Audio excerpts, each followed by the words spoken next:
Mohon doanya supaya kami dikaruniakan anak soleh.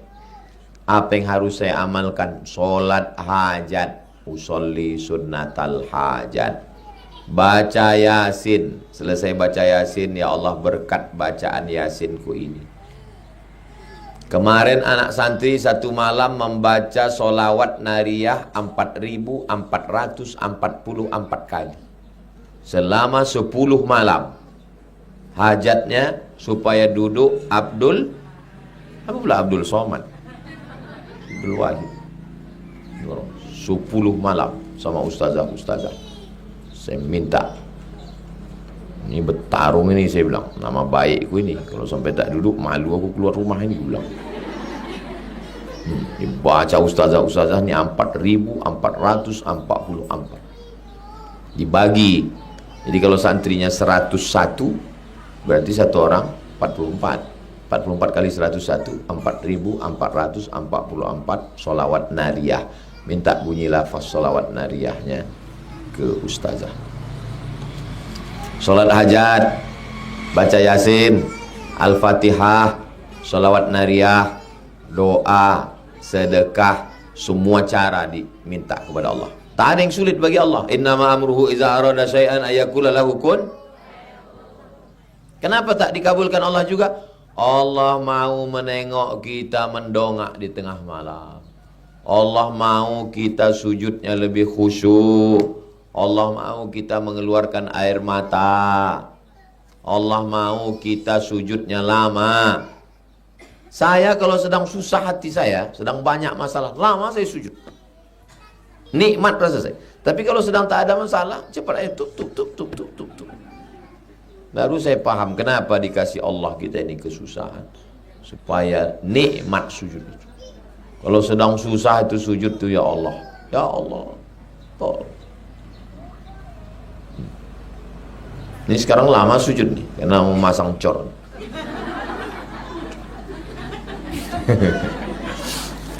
Ibu doakan supaya selesai kelas, biar anak-anak bisa belajar tenang. Apa hukumnya lolos tes dengan sogok? Sebetulnya yang lulus ini, ya kan?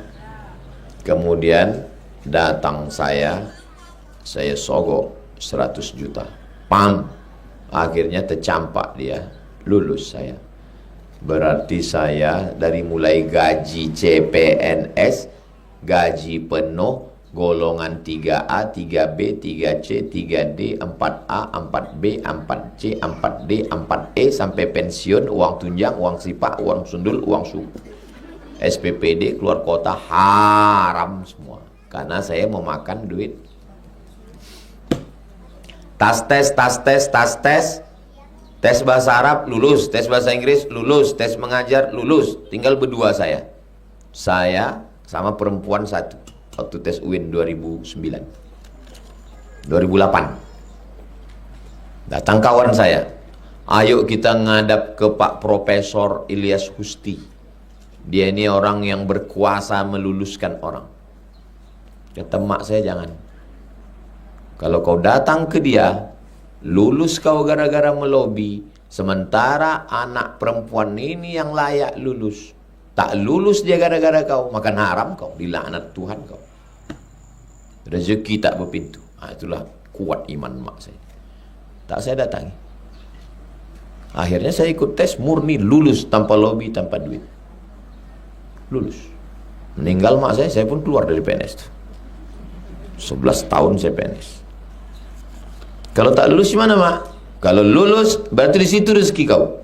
Kalau kau tak lulus, rezeki tak berpintu. Dibukakan Allah pintu lain. Udah 6 tahun saya tak PNS, tak mati. Kurus ini bukan karena keluar PNS, memang udah bawaan begini. Tidak pula diet. Jadi jangan ajarkan anak kita nyogok. Kau udah kukuliahkan S1, S2, sekarang pergilah kau PNS. Ini duit sekoper dah aku siapkan, sogoklah. Oh, makan haram dia. Tak ada berkahnya duit haram ini. Dapat bini selingkuh. Dapat anak narkoba. Yang pertama narkoba, yang kedua bodoh, yang ketiga LGBT. Habis, duit hantu dimakan ikan setan. Betul kata dia.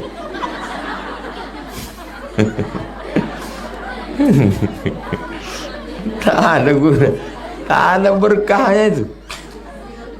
Apalah hidup kita, apalah yang mau kita cari hidup ini? Lulus PNS umur 30, mati umur pensiun 60, 30 tahun makan haram. Nasi haram, beras haram, gulai haram. Apa yang mau dicari hidup ini? Bagi saya, ya cukup apa adanya. Hidup ini kan yang penting kan ada. Mau makan kita ada, mau minum kita ada, mau jalan kita ada, cukup dah. Apalah gunanya duit banyak? Pas mau makan daging kambing, kolesterol. Mau minum teh, diabetes. Alhamdulillah sampai sekarang duit tak boleh lebih tak banyak, tapi yang dimakan ada, badan sehat, cukup dah itu. Man asbaha aminan fi sirbihi, siapa yang waktu paginya hatinya tenang, bangun pagi hati tenang. Mu'afan fi jasadihi, badan sehat. Wa indahu qutu yaumihi, ada yang dimakan. Hati tenang, badan sehat, ada yang dimakan. Fa ka'annama hizat lahu dunya bihadzafiriha, ialah pemilik dunia beserta isinya. Pagi tadi saya bangun, hati saya tenang, badan saya sehat, ada yang mau saya makan. Sayalah pemilik dunia beserta isi.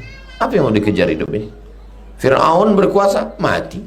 Qarun kaya, mati.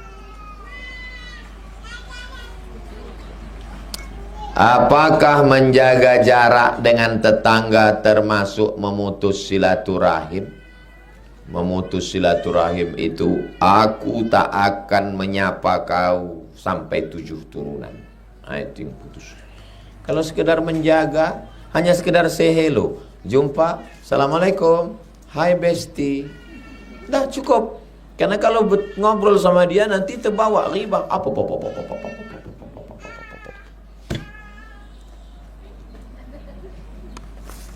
Kalau saya terlalu akrab sama dia Pak Ustadz, nanti membicarakan aib orang lain. Kalau ibu berdua, kawan nih suka membicarakan aib si C, yakinlah saat ibu tak ada, dia akan membicarakan ibu dengan si C. Waspadalah. Kejahatan terjadi bukan karena ada niat dari pelakunya, tapi karena ada kesempatan. Apa doa seorang ibu angkat sama dengan ibu kandung? Karena ibu angkatnya memelihara dia dari lahir. Saya tadi lewat di kubur sebelah kanan jalan Kamboja, ya kan? Lalu saya doakan orang di kubur. Assalamualaikum ya ala diyar minal mu'minin wa inna insyaallah bikum lahiqun yarhamullahu al-mustaqdimin wal mustakhirin nas'alullah lana wa lakumul afiyah. Doa saya itu sampai apa tidak? Sampai. Kalau tak sampai itu apa diajarkan Nabi doa itu? Kata Nabi, kalau kau ziarah ke makam Baqi, wahai Aisyah, Baqi itu di samping Masjid Nabawi, ucapkan salam, assalamualaikum ya ala diyar minal mu'minin wa inna insyaallah bikum lahiqun yarhamullahu al-mustaqdimin wal mustakhirin nas'alullah lana wa lakumul afiyah. Doa saya yang tak kenal sama mereka sampai, apalagi anak angkat. Mati saya, ibu mengirimkan doa ke saya, sampai apa tak sampai? Sampai. Lalu apa yang dikhawatirkan? Jadi anak angkat ini sampai. Doa mak angkat. Lalu apa bedanya sama anak kandung? Kalau manusia mati, amalnya putus. Maksudnya, ini Abdul Somad. Ini Abdul Somad kan? Kalau Abdul Somad ini mati, amal Abdul Somad ini putus. Paham? Tapi ada 3 amal Abdul Somad yang tetap mengalir. Pertama, Abdul Somad beli semen untuk tiang pancang, dipakai anak sekolah. Mengalir apa tak mengalir? Mengalir, sedekah jariah. Yang kedua, Abdul Somad ceramah sama ibu-ibu, "Bu, sedekah air lah." Lalu ibu sedekah air, mengalir ke saya. Sampai apa tak sampai? Yang ketiga, anak soleh, Hazik Sami. Ini kan amal saya. Hadis ini bukan bercerita doa tak sampai. Hadis ini bercerita orang mati, amal dia putus. Amal si mati ini putus, bukan amal orang hidup kepada orang mati. Paham? Orang mati ini amalnya putus. Jelas apa tak jelas? Jadi kenapa khawatir anak angkat tak sampai? Lalu kenapa disebut di situ anak? Orang mati, amal dia putus. Adapun amal orang hidup ke dia tak putus. Kalau amal orang hidup ke dia putus, untuk apa doa ziarah kubur? Untuk apa sholat mayat? Sholat jenazah itu amal orang mati ke orang hidup, apa amal orang hidup ke orang mati? Orang hidup ke orang mati. Kalau ada yang bilang putus sudah, putus. Nanti kau mati tak kami sholatkan. Kenapa? Putus. Paham? Jelas? Nah, yang nanti kalau sudah mati putus. Apanya yang putus? Pokoknya putus. Amal orang mati itu putus. Adapun amal orang hidup ke orang mati tidak putus. Jelas apa tak jelas? Ada juga jamaah ini pas saya tanya, kenapa ibu bilang tadi jelas? Takut kami Pak Ustaz. Kami tengok Ustaz. Jadi biar supaya selesai kami bilang, iya Ustaz. Saya bukan marah, memang begini bunyi setelannya. Makin lama makin kecil tulisan itu, tengok.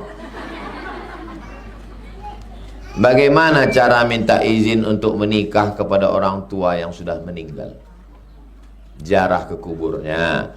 Assalamualaikum ya ahlad diyar minal mu'minin wa inna insyaallah bikum lahiqun yarhamullahul mustaqdimina wal mustakhirin nas'alullah lana wa lakumul afiyah. Habis itu bacakan Yasin kalau bisa. Kalau tidak, yang selengkap-lengkapnya seeloknya Yasin.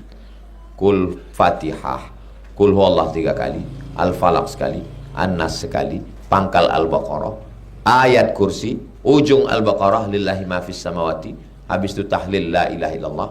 Ya Allah, sampaikanlah pahala bacaanku Yasin sekali, Fatihah sekali, Al-Ikhlas sekali, Al-Falaq sekali, An-Nas sekali, pangkal Al-Baqarah, ayat kursi dan ujung ayat kursi, dan tahlil kepada almarhum ayahku, almarhumah makku. Allahumma firlahu warhamhu wa'afihi wa'fu anhu. Ma yah, aku mau berbini. Kalau perempuan, aku mau nikah. Karena dia mendengar, karena dia menengok perbuatan kita. Terus jawabannya Pak Ustadz, kok menjawab, dia matilah kau. Aku mau berbini. Sama siapa? Tak jadi bin. Kalau ziarah itu bercakap. Maka saya kalau ziarah ke makam almarhumah Mani jam 2 malam. Sampai ke kisaran jam-jam 2 malam baru saya pergi. Karena kalau siang banyak orang. Kalau siang saya situ habis orang menjak foto. Gimana kita mau bercakap? Banyak orang. Ada yang bilang datangi makamnya bersama calon. Mana boleh berjalan sama calon? Dan keluarga bersihkan makamnya dan kirimi doa untuk dia. Apakah itu benar Pak Ustadz? Berziarah kubur gunanya untuk ingat mati. Adapun izin kepada orang hidup, izin itu artinya kalau diizinkan iya, kalau tidak itu hanya sekedar mengajak orang supaya ziarah kubur supaya ingat mati. Ustazah nih, saya anak-anak saya bawa ziarah. Habis itu saya bilang ke anak-anak keponakan, nanti kalau aku mati, kalian bawa anak cucu aku ziarah ke makamku, sebagaimana aku membawa kalian ziarah ke makam omaku. Itu pendidikan. Jangan sampai kita mati, sampainya hati keponakan saya nih Pak Ustadz, kata jamaah. Kenapa Pak? Ziarah saya kemarin ke makam abang saya, lalangnya setinggi toga. Lalang setinggi tegak, berarti tak pernah ziarah ke situ. Ziarah kubur itu gunanya 3. Pertama, turiqul qulub, melembutkan hati. Kedua, tudmi'ul ain, melelehkan air mata. Ketiga, tazkiratan lil maut, ingat mati. Apalagi ibu-ibu yang suka shopping, bagus sering-sering ziarah, jadi ingat mati. Inilah enaknya kita tinggal di jalan Kamboja ini.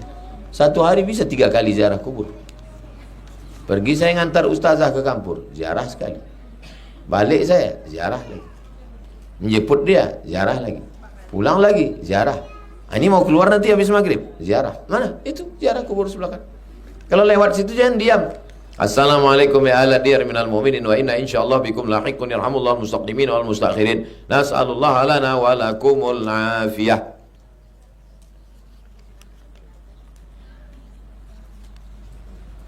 Saya mau bertanya Ustadz, apakah boleh anak laki-laki memandikan jenazah ibunya? Apakah hukumnya Ustadz? Tolong penjelasannya. Ibu sama anak itu mahram. Ustadz dulu saya serahkan ke kakak-kakak saya yang perempuan. Saya tak ada, saya anak laki-laki, adik saya laki-laki. Saya bilang aku sedang di jalan ini dari Madura, mau naik pesawat dari Surabaya ke Jakarta, dari Jakarta ke Medan, dari Medan naik mobil. Jadi kalianlah yang memandikan. Jadi yang memegang tuh sepupu-sepupu saya, keponakan-keponakan dia. Megang kepala kanan kiri, megang pinggang kanan kiri, megang kaki, satu menyiram, memandikan. Jadi jangan cari orang lain, jangan kasih orang lain. Yang memandikan tuh keponakan-keponakan. Siapa yang mengurus jenazah Nabi? Sayyidina Ali, menantu. Sayyidina Al-Hasan, cucu. Sayyidina Al-Husain, cucu. Abbas, pakcik. Abdullah bin Abbas, sepupu. Fadl bin Abbas, sepupu. Jenazah kita yang paling bagus yang masih ada hubungan darah, jangan orang lain. Itu makanya kalau penyelenggaraan jenazah, ajak anak-anak itu. Ibu bilang ke anak-anak, kau nanti kalau aku mati kau ngurus jenazah. Kau dulu kumandikan satu hari 3 kali, kali 5 tahun. Satu hari 3 kali, kali 350, satu tahun 1000 kali. 5 tahun, 5000 kali kau kumandikan. Aku cuma minta mandi sekali aja. Mandi apa? Mandi jenazah pun kau upah sama orang lain. Ya kalau ibu baik. Kalau ibu baik, pelan-pelan orang itu menyiramnya. Siram ke tangan. Kalau ibu sombong, suruhnya kunci pintu, diambilnya semprot door smear. Inilah ibu yang sombong dulu kan. Disumbatkannya mama lemon ke hidung ibu. Anak ibu yang perempuan, keponakan, baik-baik dia, tulis. Mak saya punya emak namanya Siti Aminah. Siti Aminah punya emak namanya Siti Maryam. Siti Maryam menulis tulisan tangan pakai Arab Melayu. Kalau aku mati, yang memandikan jenazahku si Fulan, yang menyolatkan jenazahku si Fulan, ini duit sekian perak untuk upah tahlil, ini untuk sedekah. Ibu sudah buat? Banyak orang siap, tak siap mati. Ustadz, ada kain kafannya udah siapkan. Aku kalau mati, ini kain kafannya. Kalau aku mati di sini, kuburkan di depan mihrab masjid, biar supaya masjid itu tak diambil salapi. Masjid kalau ada kuburannya tak mau salapi. Kalau tidak habis nanti diambilnya. Kalau kebetulan aku mati pas ceramah di Sulawesi, di Papua, tak usah jenazahnya bawa ke Pekanbaru, kuburkan di sana. Kenapa? Tiket jenazah mahal. Dan saya tak mau satu kargo sama sayur. Awak di kargo, tengok kanan koper, tengok kiri sayur, ikan teri pula. Bagus kita dikubur sana. Tapi kalau aku mati pas jadwal ceramah di Sumatera Utara, sudah ada kosong. Ini makam mak saya, di samping ini udah kosong. Ini yang kalian pakai ini. Saya beli tanah 22 meter kali 60 ke tepi sungai. Saya bilang ke sepupu-sepupu saya, kalian udah aku belikan tanah, ambillah tanah kuburan.